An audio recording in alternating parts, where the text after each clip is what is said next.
nga Xhani Shqerra.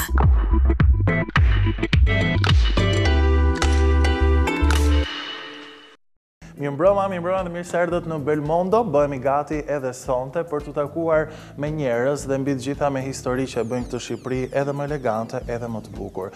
Sot, të gjitha këto pasione marrin një vlerë tjetër. Arsyen do ta zbulojmë nga kjo kopertinë. Sot në MONDO, qyteti i një mbi një dritareve, pas të cilit fshihen histori prekse dhe frymëzuese. Atje na pret ambasadori izraelit, zoti Boaz Rotkin, për të na bërë dëshmitar të një kauze dhe përcjell vlerat e vërteta njerëzore. Një bisedë ngrohtë me përkthyesen e librit 5 pengjet. Valbona ndan me Xhanin, filozofin frymëzuese të këtij botimi dhe rëndësinë e të jetuarit bukur. Jona Çuçi, stilistja që pikturon mbi veshje, talenti që jep piktores, frymëzimin nga pasioni që e shndron në krijime të personalizuara. Kulla Eiffel shënon 130 vjetorin e ndërtimit. Design, histori dhe kulturë në lentën e ambasadores tonë të stilit, Najadës. Do të shkojmë në qytetin e bukur të Beratit për të njohur me një histori të veçantë, e cila ka vlera të thella që tregon jo vetëm mbi qytetarinë e popullit beratas, por mbi të gjitha mbi dashurinë dhe shpirtin njerëzor. Atje na pret ambasadori i Izraelit, shkëlqësia e tij, zoti Boaz Rotkin, në një bisedë sa miqësore, aq edhe vllazërore.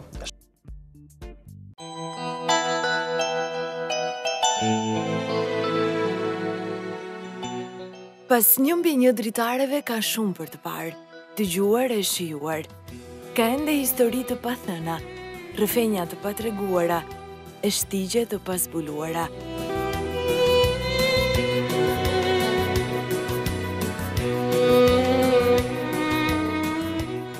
Aty ku qëndron historia mbi kaldrëm, ku çdo gur të thot diçka. Jemi në Beratin e bukur, për të zbuluar një prezencë të veçantë. Historia që do të mësojmë bashkë është sa e bukur, po aq prekse, njerëzore deri në dhembje, por thellësisht sublime. Duke na shtuar besimin dhe shpresën që njerëzorja brenda nesh nuk zbehet, por me kohën bëhet më solide. Që ajo çfarë bëjmë për tjetrin është ajo që e bën qenjen dhe ekzistencën tonë më të plotë. Në këtë rrugë, Xhanin e pret një mik special, shkëlqësia e tij, ambasadori izraelit në Shqipëri, zoti Boaz Rotkin.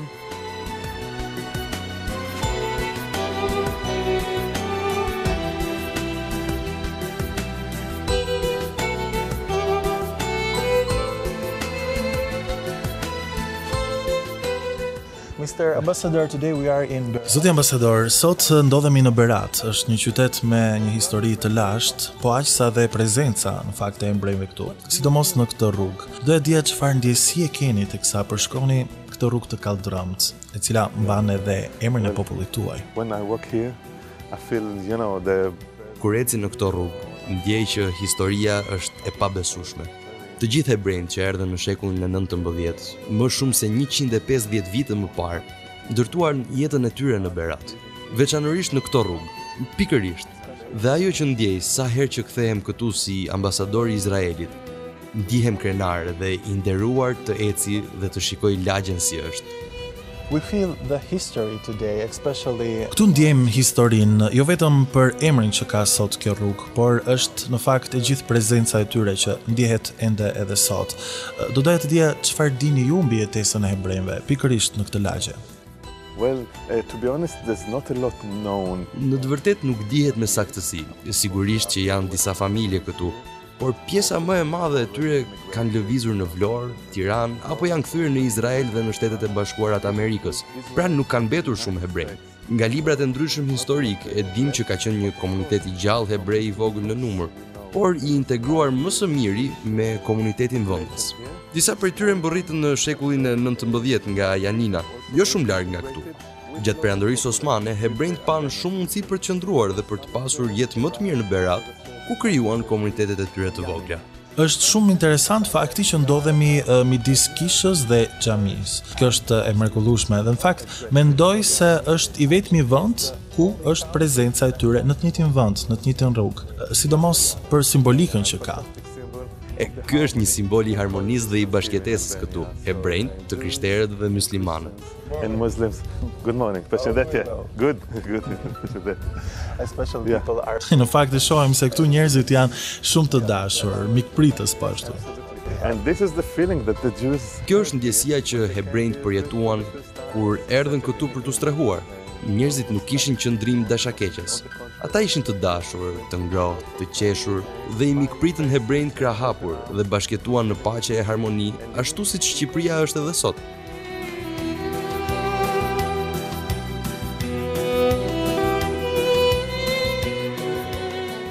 Zoti ambasador, çfarë ndjesie keni teksa lexoni emrin e popullit tuaj, pikërisht këtu? It comes with deep sense of history. Kjo vjen nga pozita dhe përgjegjësia në të cilën qëndron historia. Shumë krenari, por gjithashtu edhe shumë përgjegjësi për të kujtuar në të ardhmen, sepse njerëzit që nuk e kujtojnë të kaluarën e tyre nuk do t'ja dinë për të ardhmen. Ti jesh këtu në Berat, të shikosh emrin e kësaj rruge, rruga e hebrejve, të cilët janë të shpërndarë në të gjithë botën, madje edhe këtu në Shqipëri. Është fantastike. Absolutisht. Kjo është në fakt një shenjë e cila do të mbetet në të ardhmen dhe përgjithmonë. Yeah, we can go. The story has different pages. Historia ka faqe të ndryshme dhe një prej tyre sigurisht që është e errët për popullin hebre, por jo vetëm për të gjithë Evropën dhe mbar botën madje. Në 1943, gjatë invazionit nazist, shumë hebrej gjetën strehim në Shqipëri. Nga këta njerëz të thjeshtë, si këtu. Në fakt, ata nuk kishin dëgjuar kur mbi besën e shqiptarëve. Pse mendoni se zgjodhen pikërisht Shqipërinë nga vendet e tjera përreth? True. People heard that in Albania they can find refuge. They didn't know... Është e vërtet. Njerëzit e dinin që në Shqipëri ata mund të gjenin strehim. Ata nuk kishin informacion për konceptin e besës, por njerëzit nga vendet fqinje si Greqia, Maqedonia, apo edhe më gjërë si Gjermania apo Republika Çeke, e dinin që mund të gjenin strehim dhe pse asnjë shqiptar nuk do t'i dorëzonte tek nazistët. Me gjithë përpjekjet që nazistët bën për t'i kapur hebrejt, ata nuk ju dorëzuan armikut. Me një fjalë, kjo histori është e jashtëzakonshme. Pas luftës së dytë botërore këtu në Shqipëri, komuniteti hebrej ishte shumë herë më I madh se para luftës, ndërsa në vende të tjera hebrejt u çuan në kampe përqendrimi si ai I Auschwitzit. Në Shqipëri, popullsia hebreje jo vetëm që u mbrojt dhe u strehua, por gjithashtu edhe refugjat të tjerë që mbërritën këtu ishin të sigurt.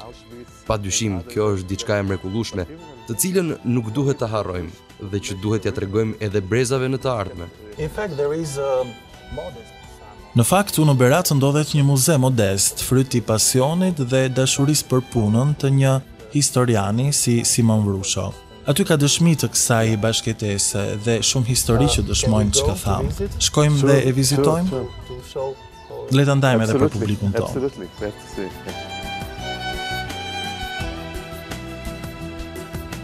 Quhem Nezi Rago, jam skulptor në profesion. Ndihem pjesëtar I këtij muzeut Solomonit për faktin sepse në muze ndodhet fotografia e gjyshit tim, I cili ka qenë një nga ndihmësit e hebrejve, sepse ai në profesion ka qenë një furgji, I cili ka pasur disa furra në qytetin e Vlorës dhe aty ka njohur një familje hebre, të cilën e ka marrë nga Vlora dhe e ka sjellë në Berat, edhe gjatë gjithë kohës I ka ndihmuar dhe I ka shërbyer kësaj familje hebrejve, duke qenë si skulptor në profesion, para 10 vjetësh duke u zhvilluar një simpozium për hebrejt në qytetin Beratit, më është kërkuar dhe unë kam bërë një projekt ide me menorën, cila është simboli I hebrejve, ku unë kam vendosur 2 duar të cilat e ruajnë të menorë, I cila më duket si një objekt që të mos thyet, dhe 2 duart e ndihmës së qytetit Beratit shtojnë 2 fanarët e Shondanit.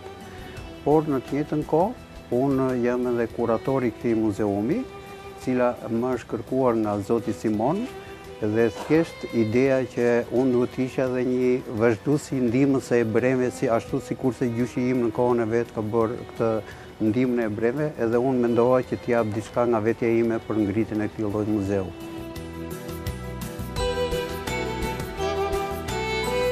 And here we are. Ja të kemi. Në qasje të parë duket si një dyqan i vogël, por ka shumë më shumë se një dyqan. Ka histori, në brendësi dhe shumë dashuri. Absolutely, yeah. A small museum that has the story of Jewish people here in Berat. Yeah, we can see it.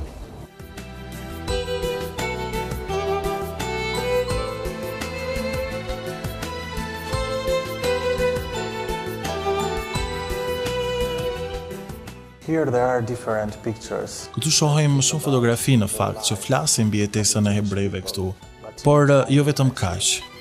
It's an initiative, very nice initiative of Mr. Hapja e këtij muzeu vitin e kaluar nga zoti Simon Vrusho ishte një nismë shumë e mirë. Edhe pse i vogël, ai është i mbushur me histori hebrenje që nga shekulli 15. They came from Spain. Po, shumë prej tyre kanë ardhur nga Spanja në shekullin e 15, teksa lexoj, dhe nëse vështrojmë listën e personave, kuptojmë se kanë qenë të shumt. Ata erdhën nga Spanja. Po. Pas periudhës së inkvizicionit në Spanjë, disa prej tyre erdhën në Ballkan dhe u vendosën në Berat dhe qytete të tjera. We see a different. Në fakt, vërejmë shumë objekte në këto fotografi dhe mbi të gjitha tregojnë mbi stilin e jetesës së hebrejve këtu. Nuk ka vetëm tradit, por mbi të gjitha dëshmojnë bashkëjetesën mes tyre. Yeah, this is true. Because when Jews came here, Po, është e vërtet. Sepse hebrejt mbërritën këtu, ata u ndjenë si në shtëpinë e tyre, pasi komuniteti vendas i mbështeti dhe i mikpriti krah hapur ata.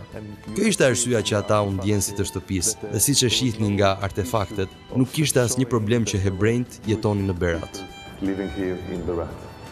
Pse mendoni se populli hebrej gjeti ngrohtësi në Shqipëri? Pse u ndjesi në shtëpi? Nuk di, cilat mund të jenë të përbashkëtat mes tyre dhe shqiptarëve. Well, my personal feeling after being here, Si ambasadori i Izraelit për 4 vite në Shqipëri, mendoj se e përbashkëta jonë është ndjesia e komunitetit, rëndësia e familjes, vlerat e familjes dhe përkujdesi ndaj njëri tjetrit, edhe në kohë të vështira. Hebrejt këtu kaluan kohë shumë të vështira, njësoj si shqiptarët që u vënë në presion nga të huajt perëndimor. Kështu që ndjesia e komunitetit, rëndësia që ka familja dhe ndihma që i japi njëri tjetrit është e njëjta. We speak about families and especially Meqense po flisnim për familjet, në këtë kënd shohim dëshmi të familjeve që gjatë regjimit nazist në 43-shin gjetën pikërisht strehim këtu. Shohim se vinin nga Prishtina, nga Republika Çeke, Gjermania po ashtu, dhe janë të shumtë në numër, diku tek 600 persona. Në fakt është një numër shumë i madh ky për një vend të vogël si Shqipëria. for a small country like Albania. absolutely. So during the Second World War, Gjatë luftës së dytë botërore, shumë refugjat u dërguan në kampet e vdekjes. Ata që arritën të shpëtonin nga nazistët ishin në kërkim të një strehimi të sigurt. Disa prej tyre e morën vesh që mund të mbroheshin dhe strehoheshin në Shqipëri. Prandaj, ne sot shohim një listë gjatë me 600 njerëz që u strehuan këtu. Shumica e tyre nga Prishtina, por gjithashtu janë nga Austria, Gjermania, Republika Çeke Nga Greqia po ashtu. dhe Greqia. Nëse hebrejt do të kishin qëndruar në vendet e tyre, jeta e tyre do të rrezikohej nga lufta. And here in this Ndërsa në këtë kënd tjetër shohim listën e familjeve beratëse, të cilat i erdhën në shpëtim hebrejve. Kuptohet se ishin në përgatësi fetare të ndryshme, musliman, krishter po ashtu, por mbi të gjitha ishin njerëz të thjesht, punëtor, dhe ajo çka është dhe më e bukura është që së bashku të gjithë këta u bën një dhe i ndihmuan ata. Kjo është e mrekullueshme. yeah, not only interesting, I think it's remarkable. Mendoj se është mbreslënse. Këta njerëz të besës që strehuan hebrejt ishin të thjeshtë. Ata nuk ishin të përgatitur për t'i strehuar hebrejt, por ata e bën gjën e duhur dhe në rrethana të vështira madje. Gjithashtu, edhe duke rrezikuar jetën e tyre. Dihet që diktatura naziste i dënonte dhe i vriste njerëzit që ndihmonin hebrejt. Ky është një gest trimërie. Për këtë arsye, më shumë se 70 familje shqiptare janë njohur nga Muzeu i Holokaustit në Jeruzalem si njerëzit e drejtë anë mban kombeve, të cilët i mbrojtën hebrejt gjatë luftës së dytë botërore. I read in Lexoj jo vetëm në fjalët tuaja, por edhe nëse tua një emocion të veçantë teksa flisni për këtë histori. Sa e rëndësishme është për popujt që të tregohet jo vetëm kjo histori, por mbi të gjitha të njihen me këto fakte, për izraelitët e sotëm po ashtu. This is extremely important. Kjo është me shumë rëndësi, sepse edhe në ditët e sotme, disa njerëz shprehen se janë kundër refugjatëve dhe të huajve. Kjo është një trashëgimi që duhet ja lëm edhe brezave të ardhshëm. Të gjithë ne jemi qenie njerëzore, dhe kur fqinjët tanë janë në telashe në vështirësi, është detyra jonë t'i ndihmojmë ata, pasi edhe ne vetë mund të ndodhemi në situata të tilla. Pra kjo nuk është thjesht një histori, por kjo është e ardhmja. About the future, about Mbi të ardhmen, mbi shpirtin njerëzor që shqiptarët dhe hebrejt në fakt kanë nga hera. Pjesë e këtyre objekteve flasin mbi praninë, por edhe për stilin e jetesës së hebrejve këtu. Për shembull, ky është një kalendar hebre, në mos gaboj, me këto imazhe? Absolutisht po. Për shembull, në këtë gur dallohet lehtësisht simboli i flamurit të Izraelit. Ky është simboli i yllit të Davidit. Ylli i Davidit. Ky ishte guri i një prej shtëpive këtu, mbase në hyrje të shtëpisë. Ndërsa këtu është një kalendar me shkronja hebraike që do të thotë: nëse të harroj ty Jeruzalem, u preft krahu im i djathtë. Kjo është shprehje hebraike që e themi në dasëm. Nusja bekon vëndrin dhe që të dy e thonë me qëllim që të kujtojnë prejardhjen e tyre. amazing emotion. Emocioni rrallë. Mendoj se Berati është shumë fatlum që ka pjesë të saj edhe këtë histori. Në fakt, ai është në UNESCO dhe sigurisht që për te qytetit lashtësisë së tij, ai mund të tregoj se çfarë bën shqiptarët pikërisht në ndihmës të hebrejve. Dhe kjo është ajo forca e vlerave të vërteta shpirtërore njerëzore. Exactly, I agree with you. Jam dakord me ju, Xhani. Ky është një muze i vogël me nismë private që duhet të mbahet, sepse fatkeqësisht Zoti Simon Vrusho u nda nga jeta para 2 muajsh. Tani me nismën e disa fondacioneve dhe të qeverisë, ky muze po mbahet hapur për turistët. Kohët e fundit, gjithmonë e më shumë, izraelitët po e vizitojnë këtë muze. Edhe pse njerëzit e dinë se çfarë është Holokausti, ata nuk janë të familiarizuar me historinë e hebrejve në Shqipëri. Especially the good story. Sidomos histori të bukura. Ky shembull shërben për t'u treguar njerëzve historinë e veçantë të hebrejve të Beratit dhe të Shqipërisë në përgjithësi gjatë kohës së Holokaustit. I think it's Mendoj se është shumë e rëndësishme një iniciativë private si kjo e historianit Vrusho, por po ashtu duhet jetë po aq e rëndësishme edhe për qeveritë tona, që ato t'i mbështesin pikërisht këto iniciativa. Ç'mendim keni? Absolutely, I agree. Jam plotësisht dakord. Ne jemi në kontakt të vazhdueshëm mes dy qeverive. Ministria e Kulturës dhe ajo e Arsimit po bëjnë të mundur ta tregojmë këtë histori dhe ne e mbështesim këtë gjë. Ky muze është i vogël, por në të ardhmen do të ngrenë një muze tjetër hebre në Vlorë, pasi siç e dini, shumë hebrejnë kanë jetuar edhe në Vlorë. Në këtë mënyrë do të jemi në gjendje ta tregojmë historinë më tepër. Në ditën ndërkombëtare të përkujtimit të Holokaustit në janar, u zhvillua ceremonia e shpalljes së Shqipërisë, Shtëpia e Jetës. Ku ne, së bashku me presidentin Meta, përëruam plakatin e Shtëpisë së Jetës. Ky plakat nënkupton që jeta në Shqipëri ishte e sigurt. Mendoj se kjo histori tregohet dhe kuptohet më mirë për njerëz që nuk e dinë mirë historinë e hebrejve shqiptar. but we have an alive Por në fakt ne kemi tregime të gjalla dhe persona në jetë të cilët mund të tregojnë mbi këtë histori. Si për shembull, Dr. Zino Matatia është një dëshmi e fortë, sidomos për statusin e profesionit që zotron. A medical doctor? Një mjek i cili u rrit dhe u arsimua këtu në Shqipëri. Emigroi në Izrael në vitet 90 si të gjithë hebrejtë e tjerë. E njoh personalisht atë dhe familjen e tij dhe gjithashtu njoh edhe hebrejtë të tjerë me origjinë shqiptare që jetojnë tani në Izrael. Ata ende mbajnë lidhje me Shqipërinë dhe traditat shqiptare. Ata vinë shpesh këtu. Disa prej tyre erdhën në samitin e diasporës një muaj më parë. Edhe pse janë qytetar izraelit, ata ndihen krenar që gjithashtu janë shqiptar. absolutely. It's a very Absolutisht, është histori interesante.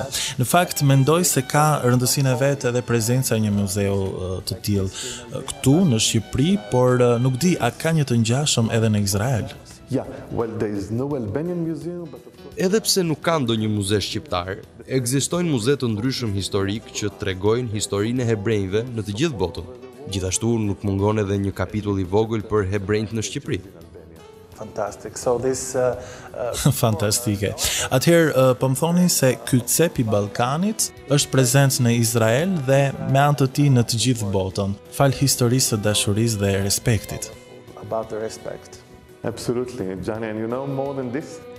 Vitin e kaluar nisën fluturimet e rregullta me avion direkt nga Tel Avivi në Tiranë dhe e trefishuam numrin e turistëve izraelit për të vizituar Shqipërinë.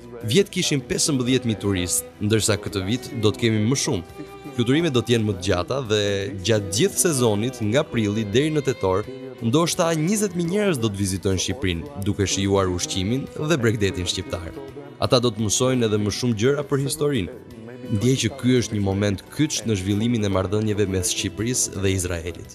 It speaks about our future. Kjo ka të bëjë me historinë tonë, është bukur të shohësh të ardhmen me një histori të bukur nga pas. Është shumë e rëndësishme kjo. It's very important, I think. Yeah. So this is the foundation. Po, ky është themeli I marrëdhënies sonë dhe sigurisht që ne po bëjmë më të mirën për ta zhvilluar dhe zmadhuar. Mr. Ambassador, I would Zoti ambasador, dua t'ju falenderoj përzemërsisht për kohën dhe që ndam këtë eksperiencë bashku sot. Është shumë e rëndësishme për gjithë njerëzimin të njohin dhe të mësojnë jo vetëm të vërtetën, por historinë e duhur, jo vetëm për ne shqiptarët apo për hebrejt. Është shumë interesant fakti se njësoj si në 43-shin ka ende njerëz të cilët edhe sot I mbrojnë këto vlera. Kjo iniciativë private sot mbështetet nga një zonjë qytetare thjesht e Beratit, e cila bën të mundur vazhdimsinë dhe shpërndarjen e këtij mesazhi të bukur. Dëshiroj t'ua prezantoj, quhet Uta dhe është pikërisht këtu. Kjo është historia fantastike që kemi ndarë në këtë ditë të veçantë në Berat, sepse sigurisht që Berati ka patur dhe shuhet jo vetëm për qytetarinë, por mbi të gjitha për ata njerëz që duan janë të aftë të japin jetën e tyre për të mbrojtur vlera njerëzore të cilat ne sot mundëm falë dhe prezencës së shmuar të Zotit ambasador të Izraelit këtu në Shqipëri për të njohur nga afër. Njësoj si Teuta, paraardhësit e saj kanë mbrojtur këto vlera dhe sot familja e saj dhe fondacioni I saj jep një mbështetje shumë të fortë për vazhdimsinë e këtyre vlerave me anë të kësaj dëshmie. Uroj që të ketë qenë një shembull shumë I mirë për të gjithë ne dhe pse jo, për të ndarë këtë fuqi njerëzore, jo vetëm që na karakterizon neve, por edhe popullin hebre. Do të ndalemi për pak publicitet dhe do të rikthehemi me Belmondën, plot emocione dhe njerëz që bëjnë Shqipërinë edhe më të bukur.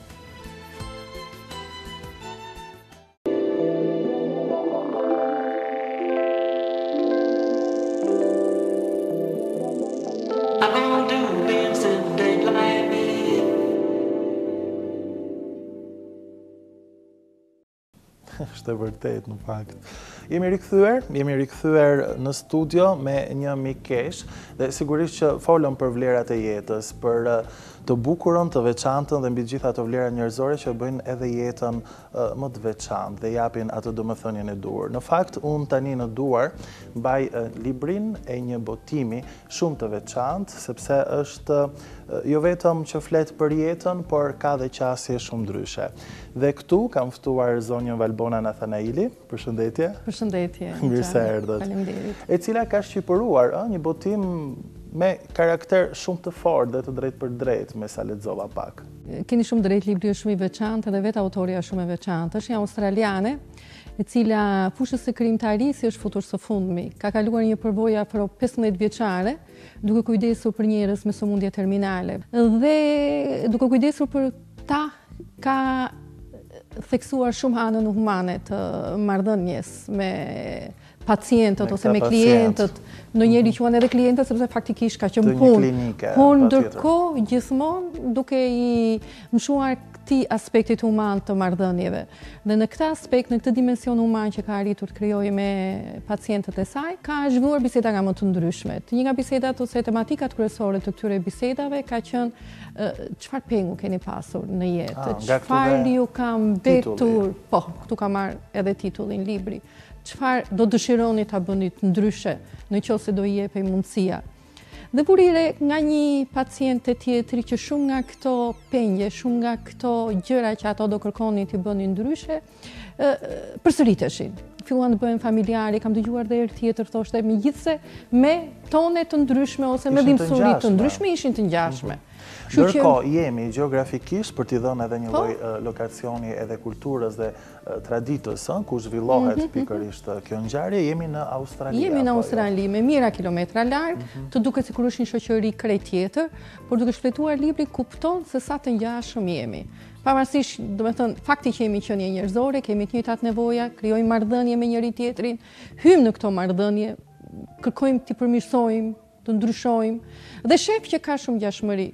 Duke përkthyer, le të themi, duke shqipëruar, ose më saktë, këtë botim, çfarë keni vënë në re personalisht, sepse ka të bëjë me shumë histori personale, që në farë mënyre jo vetëm që gjejmë veten, apo kemi dhe ne, le të themi, aspekte të ngjashme, por mbi gjitha kam përshtypjen se ka shumë mesazhe nëpërmjet historive të tyre. Puna parë njërë duhet të them që gjatë përkthimit ose dhe gjatë leximit, ai që ta marrë duhet të marrë një kuti me shami përpara, sepse është me vërtet shumë e dimshme. Është prekse. Janë 18, po thuaj se histori personale, rrëfenja personale, të cilat i shtjellon nga fillimi deri në fund, në fakt. Pengjet e tyre që kanë pasur, dikush ka pasur peng që s'ka pasur kohë të jetojë me familjen për një periudhë, sepse i është kushtuar shumë punës. Një tjetër tregon pengun e saj që ka jetuar sipas pritshmërive që kishte familja. Kështu që janë to histori të dhimbshme nga një faq, nga njëra faqe në faqen tjetër që të bëjnë të reflektosh jashtëzakonisht shumë në lidhje me jetën tënde. Me rëndësinë e jetës. Kam përshtypjen që përtej anës, le të themi, dramatike, e cila shoqëron të gjithë historinë e këtyre personazheve, ka një mesazh dashurie në brendësi, e cila lexohet në rresht apo jo. Tjetër, do të thënë e keni kapur tamam, ky është edhe mesazhi që do t'japi Broni. Vetë autorja në fakt ka një lloj historie. Dhe që në faqet e para të librit thotë nuk mund të rrëfeja historitë e këtyre personazheve, të këtyre pacientëve të mi, nëse unë nuk do të rrëfeja historinë e jetës time. Edhe vetë Broni ka një peng të tillë ose ka një pakënaqësi ndaj mënyrës së jetesës. Unë isha delja zeze familjes ja bën. U rrita në një familje, në një ferm kafshësh, më të një familje që mbijetonte dhe mbaj me... Sipas zakoneve dhe punës. Dhe unë nuk haja, isha vegetariane, të gjitha anë mish dhe unë nuk haja mish. U rrita në një familje që për brezat të tërë nuk ishin shkëputur nga jo ferma, ndërsa mua më pëlqen të udhëtimi, kërkoja të lëvizja. Dhe të gjithë më shifnin si të veçantën. Po erdhi një kohë që unë nuk mbaja dot më, thotë edhe hypa makinës dhe ika. Për shkak të faktit që unë nuk e gjeja dot veten në ato pritshmëri që kishte ndërtuar familja për mua, unë vendosa që të iki, edhe këtu fillon gjithë historia jetës së saj që ndërthuret në mënyrë të ngjashme me historitë e pacientëve të saj. Kështu që nga një pacient në një pacient tjetër, ajo tregon historinë e pacientit dhe ndërkohë bën paralele edhe me historinë e jetës së saj. Është pra një rrëfim në vetë të parë, sekundër është për gjithë personazhet, por ajo çka është me shumë rëndësi përtej atyre grincave që ne gjejmë të përbashkëta, kam përshtypjen që është të jetuarit në një mënyrë e cila sigurisht që ka ato bështllëqet e veta ose pritshmëritë, duke qenë se jemi pjesë e një gjykimi në atë rrethin ton, atë bashkësinë, qoftë kjo familjare apo edhe më e gjerë. Ju nga përvoja juaj, edhe si lexuese në rastin konkret, çfarë do të veçonit nga ky rrëfim? Mënyra si shtron në fakt të krijohet përshtypja nga vetë forma e librit, nga katalogimi që i bëjmë librit, të duket sikur janë rrëfenja të thjeshta personale. Faktikisht e gjitha filozofia e parë është kjo të duash veten. Edhe kjo është edhe një nga pengjet në fakt. Ne shpesher jemi kaq të programuar për të qenë të suksesshëm në punën tonë, sa harrojmë të duam veten tonë. Pastaj grimca të tjera, unë do ndalim në një lloj filozofie, të themi, që Broni ka dhe që e thot her pas here, sepse e tillë është jeta e saj. Liri gjërat rrjedhin vetë. Do të thënë, ne përpiqemi shpeshherë për të realizuar diçka, lodhemi, shpenzojmë energji, shpenzojmë kohë dhe kur nuk e realizojmë, na duket sikur është fundi çdo gjëje. Jo. Dhe arrita në këtë konkluzionin që nuk është puna që ta tjetërsojmë atë. Ta tjetërsoj ose të heqësh dorë për shembull, ja bën. Jo. Nëse i ke bërë të gjitha përpjekjet, patjetër do vijë një çast që këto përpjekje do shpërblehen. Më bët të reflektoj goxha, sepse sigurisht që këto janë mesazhe duken të thjeshta, por janë të forta, sepse prekin jo vetëm zemrat, por edhe mendjet e kujdo, sekundër jam i bindur që po bëjnë edhe teleshikuesit tanë. I drejtohet më shumë një publiku femëror apo maskullor, si mendoni? Mund të ndahet gjinia e lexuesit në rastin konkret? Në fakt, personazhet që ka janë edhe meshkuj dhe femra. Edhe moshat janë kryesisht mosha të vjetra faktikisht. Personazhet e saj, pak personazhe ose pak klient ose pacient për cilët ajo është kujdesur janë të rinj, por mendoj që jo, nuk do e ndaja. Është për të dyja. Një nga tekstet që vë libri në fakt është të gjetë balanca ndërmjet kohës që shpenzojmë në punë dhe kohës që shpenzojmë në familje. Kështu që unë do rekomandoja jo vetëm të dyja gjinit, patjetër, por më shumë se sa të vjetrit duhet ta lexojnë të rinjt, sepse është pikërisht koha më e bukur për të filluar për të reflektuar, por të mos pasur pengje. Sa më të rinj, aq më me vlera është libri.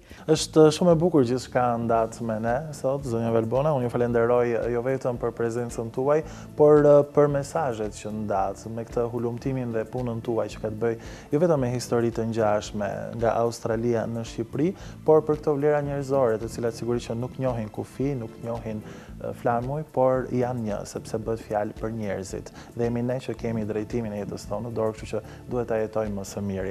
Ne do të ndalemi për një material tjetër, është një stiliste e cila i jep jo vetëm ngjyra krijimtarisë së saj, por edhe ka diçka të personalizuar për të zbukuruar jetën e saj, por edhe të njerëzve që duan vishen me stilin e saj. Është Jona. Faleminderit shumë. Shumë faleminderit dhe ju Xhani, është hera e parë që erdha te ju dhe me kënaqësi. Ishte ftesa më e këndshme që më ka ardhur për të folur për librin. Faleminderit.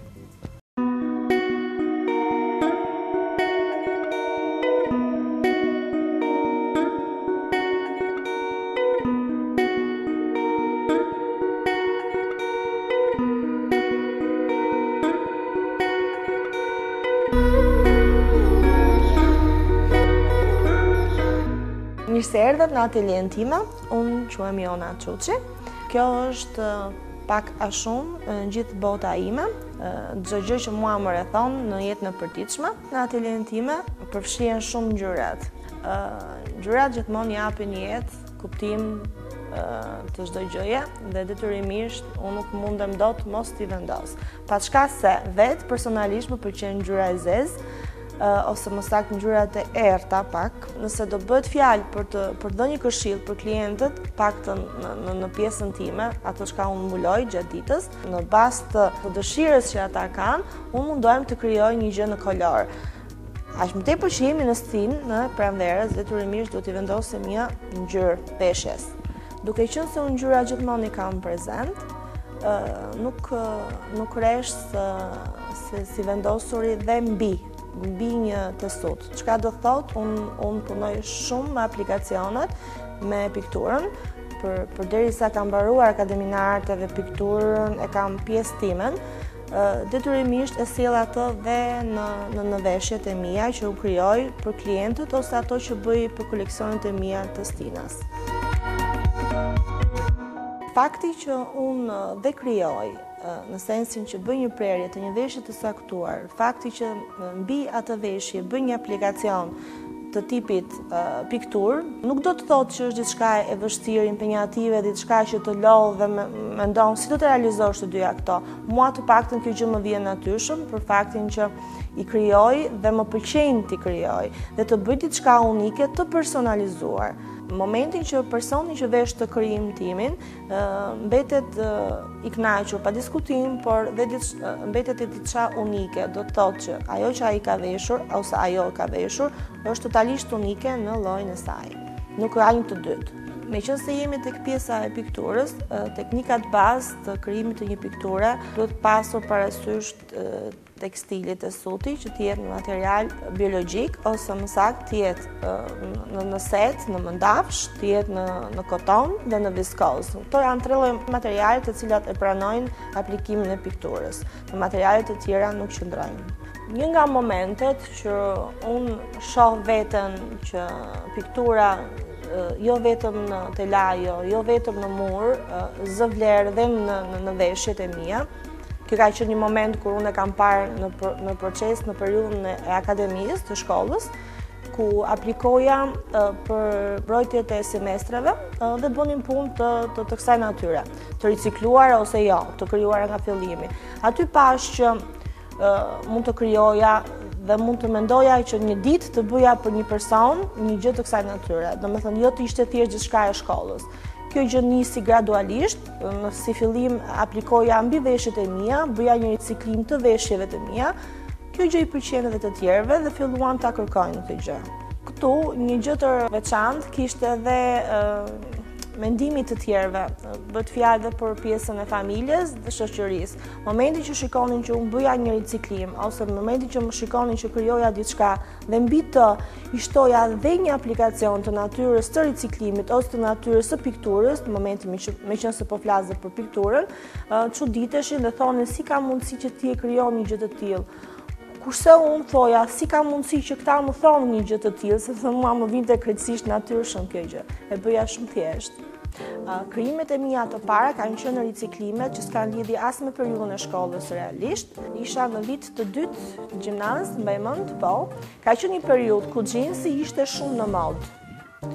Dhe, duke qenë se ishte shumë në modë, shumë nga zonjat ose zonjushat nuk donin që këtë xhins ta shpërdoronin, në sensin që nëse nuk do t'i vinte në mizur, në masën e vet, nuk donin ta hidhnin poshtë dhe unë ç'bëra një ditë të bukur këtë njëjtën gjë veprova dhe unë. Mora një palë xhinse që nuk më rinin aq mirë sa duhej dhe i ricikloj, çka do thotë i ndryshoj totalisht dhe i kthej në një fund. I vendos aplikacione të bojës, do një tyr, do një element tjetër ku di unë dhe dal me të. Momenti që dal, një nga mësueset e mia e pëlqejnë shumë në shkollë dhe më thonë, po sikur më bësh dhe mua një cikjo jona, të lutem, dhe kështu nisi ajo momenti i parë që unë akoma nuk kisha vendosur se ç'do bëja realisht me veten time. Pra janë ato momentet e para që unë shikoja që ka diçka që unë duhet të vazhdoja për të punë, për të stil. Gjatë gjithë kësaj periudhe, them se kam krijuar një lloj statusi të krijimit të çdo gjëje të veshshme. Por, momentin që përsëri tentoj të rikthehem kohës time të kaluar, çka do thotë kohës të kaluar, sa e pjesës ngacmimit, të riciklimit, të futjes një elementi të pikturës, unë e rikthehem përsëri. I rikthehem përsëri, jo vetëm se unë kam një dëshirë të rikthehem përsëri, por janë vetë njerëzit që ma kërkojnë këtë gjë dhe kam një lloj satisfaksionin vetvete. Është kënaqësi e veçantë realisht, që mos të dalë asnjëherë nga moda kjo gjë që unë bëj. Aq më tepër që momenti kur unë merrem me pikturën mbi copë, është një moment shumë i veçantë. Nuk mundem dot ta përshkruaj realisht me fjalë, sepse është diçka që është e natyrshme që më vjen dhe është një kënaqësi të cilën dua gjithmonë ta përsëris, duke pasur parasysh gjithmonë pjesën e pikturës. Është diçka shumë e bukur që mua më qetëson. Nëse dita ime do ishte shumë e ngarkuar dhe në orën 12 të natës do filloja një proces të kësaj natyre, unë ta bëja me shumë kënaqësi se do të më çlodhte. Në vogëli kam pasur fatin e madh që të shikoj gjyshen time se si ajo punonte në makinën qepse ose bënte një krijimtari të saj të tipit të qëndisjes në gjergjeth ose të punimit me dorë, me shtizë, me grep, sepse në ato kohë gjyshet tona krijonin shumë dhe punën e dorës e kishin primare. Dhe aq më tepër gjysha ime që ishte një roba qepse. Momenti që unë shikoja atë, mundohesha ta imitoja realisht. Por, ja që erdhi momenti, dita që unë mos ta imitoj, por ta bëj realitet atë çka bënte ajo, duke e sjell në stil më modern, pa diskutim, duke e sjell në ritëm tjetër, ndryshe. Unë jam ndjekse shumë e rregullt e programit Belmondo dhe dizajnerja e studios të Belmondos më pëlqen shumë. Një element që mua më ka pëlqyer shumë është pjesa e pikturës murale, i cili është portreti i Prometheus. Realisht mua më ka bërë shumë përshtypje, është element shumë i këndshëm dhe mendova sikur unë këtë element ta vendosja mbi një xhaket për meshkuj. Materiali që do t'i vendosja do ishte materiali i ashpër dhe pak në variantin e vjetër antik. Dua ta lidh sigurisht me portretin, të sjellur në frymë moderne me aplikimet që do t'i bëj.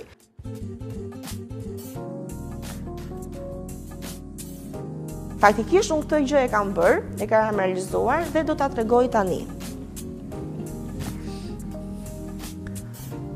Kjo është gjaketa për cilën fola, është një gjaketë sportive. faktikisht, sepse materiali që është vendosur është lino. Siç e thash, është material i cili përshtatet karakterit dhe gjendjes që unë doja të krijoja te kjo xhaketë. Ja ku është dhe portreti i Prometheus, siç e thash, jam munduar ta sjell diçka antike, të vjetër, por të risjell në stilin e kohës, duke i futur elementin e floririt, duke futur elementin ose më saktë kolorin e pastelit, që është një trend u bë kohë që vendoset në veshje si kolor, duke sjellur dhe pak agresiv më shumë se ç'duhet. Pse? Për të krijuar pak atë kontrastin, duke qenë se duhet pak.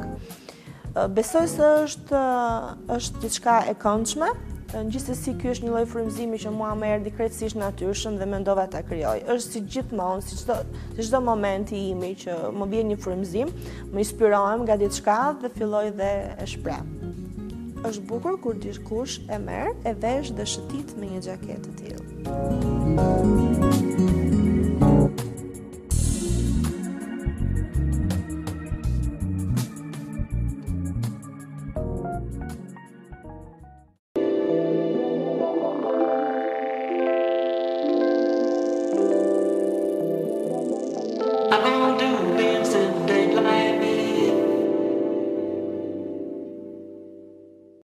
Jemi rikthyer pas një pauze të vogël publicitare, por do të udhtojmë. Do të shkojmë në Paris, aty na pret ambasadorja e stilit Najada, shumë e pëlqyer edhe nga ju, për të na rrëfyer mbi një vepër e cila nuk është e dashur vetëm për francezët, por për mbar njerëzimin. Ka vlera të veçanta, bëhet fjalë për kullën e Eiffel, e cila ka një përvjetor shumë të veçantë. Ndjekim Najadën.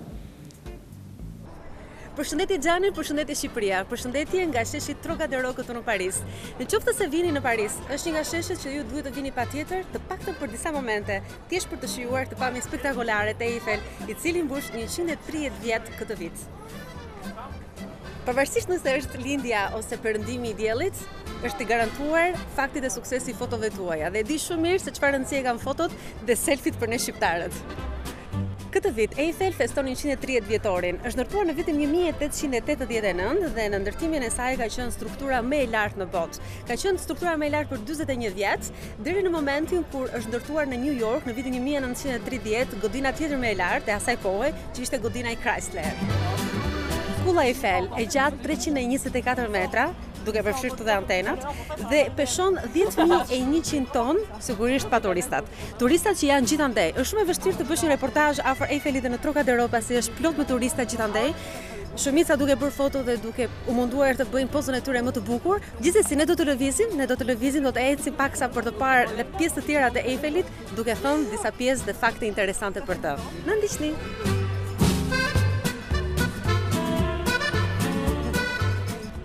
Gustav Eiffel është inxhinieri dhe arkitekti i kullës Eiffel dhe është i njëjti arkitekt, në qoftë se për të gjithë juve që nuk e dini, i cili ka konstruktuar edhe statuin e lirisë në New York. Janë dashur plot 2 vjet për ta ndërtuar, por nuk mund të konsiderohet sikur është një kohë shumë e gjatë, pasi po ta krahasosh me një atraksion tjetër kulturor të Parisit, siç është Notre Dame de Paris, për të cilin është dashur 182 vjet për të ndërtuar. Ndërkohë që për Eiffel, që ne po flasim sot, mund të themi që ka 7 milion vizitorë në vit, duke bërë kështu atraksionin kulturor më të famshëm dhe më të vizituar në gjithë botën. Por informacionet që ju kam dhënë deri tani janë paksa historike, paksa me data dhe me shifra konkrete, të cilat ju si informacione mund të merrni edhe në qoftë se vini në Paris dhe merrni një guid për ta ndjekur. Kështu që unë sonte për MONDO dhe për ju, do mundohem të them disa fakte që nuk i dëgjoni në guid. Janë fakte interesante, pak pikante. Le të ecim për Eiffel dhe flasim më gjatë. Për shembull, një fakt që mund të them është që në vitin 1960 Charles de Gaulle propozoi që kulla Eiffel përkohësisht të çmontohej dhe të shkonte të merrte pjesë në një ekspozitë në Montreal, quhej Expo 67, dhe fatmirësisht dikush doli, që ishte një burr shumë i zgjuar, dhe i tha jo dhe e refuzoi. Në total janë 1665 shkallë dhe ka dhe ashensor, në qoftë se ju doni të merrni biletën për 25 eurosh për të ngjitur me ashensor, një ashensor i cili është konstruktuar që për periudhën e ndërtimit real të godinës. Dhe një fakt tjetër është që në katin e tretë, që ka dhe një ndalesë me ashensor, është dhoma e Eifelit. Ai e ka pasur këtë dhomë që në fillimet e ndërtimit të godinës, e kishte për të pirë një tekë ndoshta me shokët e vet, por që ajo vazhdon të jetë akoma aty në katin e tretë. Për francezët, kulla Eiffel dhe Margaret Thatcher kanë diçka të përbashkët. Kanë të përbashkët pseudonimin e tyre. Quhen të dyja La Dame de Fer, gruaja e hekurt. Realisht të gjitha fotot që kemi nga ndërtimi e Eiffel janë të gjitha në bardhëzim, por realisht pak shumë veta e din që në të vërtet ngjyra e parë e Eiffelit ka qenë ngjyrë kuqe. Me kalimin e kohës është ndruar dhe ka marrë ngjyrën që ka tani. Ka shumë fakte interesante për të thënë për kullën Eiffel. Gjithsesi, jemi menduar në këto pak minuta që kemi së bashku për të thënë ato më interesante dhe më pikante. Një tjetër që unë kam përzgjedhur për ju është për të thënë për gjatë pushtimit nazist. Ishte komplet e bllokuar, ishte mbyllur për publikun, ishin prerë kabllat, pra ti nuk mund të kaloje dot të përdorë dhe ashensori, dhe në majt Eiffelit ishte vendosur kryqi i svastikës. Gjithsesi ishte një kryq kaq i rëndë sa ishte pamundur të qëndronte, kështu që fatmirësisht era, madhësia, pesha dhe dora e Zotit bën që ai të rrëzohej. Dhe që prej këtej, prej kullës më ikonike të Parisit dhe gjithë Francës, nga unë Ajada, au revoir! Dhe nuk mund të largohesh apo jo treguar një nga momentet më fantastike të kullës Eiffel. Ju dëgjoni të provoritjet e njerëzve të cilët presin me padurim këtë moment. Shihoni imagjin.